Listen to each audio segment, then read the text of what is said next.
اوس چې زما په مرګ اختر له راځي نه دی راځي رڼا د امن که راوړلی شي نو ډېره ښه ده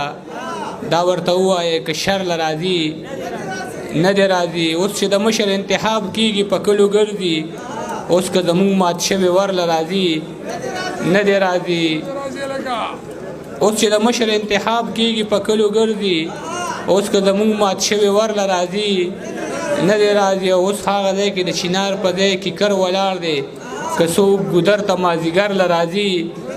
نه دی راځي اوس پکې خلک د بارودو سره لوبې کوي که پېښور ته څوک چکر له راځي نه دی راځي او خلک د کاڼو د عجزه په چا زړه نه سېځي که سویلې د شونډو سر له راځي نه دی راځي او څه په ښکلې بهانه کې متفق شو څه په ښکلې بهانه کې متفق شو ټول راټول شو په جلسه کې متفق شو دا میرونه دي د یو بل سره ورانو دا چې نن مې جنازه کې متفق شو دا میرونه دي د یو بل سره ورانو دا چې نن مې جنازه کې متفق شو ټولو مخ قبلې ته کړې دي پراته دي پښتانه په هدیره کې متفق شو ټولو مخ قبلې ته کړې دي پراته دي پښتانه په هدیره کې متفق شو د رور سر کې به ودیږي لیوني ته مشران پې په جرګه کې متفق شو او تخبر علی جانانه د سپرلي ځان سره راوړه زما د سپینو لیچو له بنګړي ځان سره راوړه او زما باڼه د وخت لګو وخلي دي روغ نه دي چې دا دلې راځې نو سپېلني ځان سره راوړه چې څوک مو په رڼا پسې لېږلي و یارانو دې ښار ته خو تیاره هغه سړي ځان سره راوړه چې څوک مو په رڼا پسې لېږلي و یارانو دې ښار ته خو تیاره هغه سړي ځان سره راوړه د تورو تمبو شاته شپو بلها رنګونه راوړل د ډېرو زنځیرونو ازادي ځان سره راوړه د تورو تمبو شاته شپو بلها رنګونه راوړل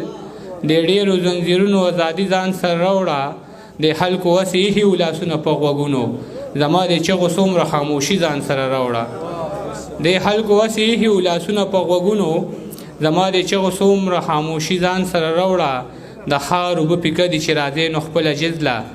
اوبه د خپل کچه کور د منګي ځان سره راوړه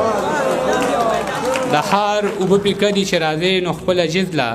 اوبه د خپل کچه کور د منګي ځان سره راوړه ملک امجد مراد رور ناست دی هغوی ته دغه شعرونه ډالۍ وي چې په ځان باندې مې شک د بې وفا غوندې راځي ګمان مې په هر ښکلي د اشنا غوندې راځي یا خدایه د خانانو محلونه دې آباد وي زمونږ په دروازو کې تې رڼا غوندې راځي چشمان یې دواړه سره وي د پښتون په درد او غم د شپې راله په خوب کې یو بابا غوندې راځي ته غوږ کېږده بچیه چې دا بیا چېرته وربل دی دا چغې خو زمونږ د پښتونخوا غوندې راځي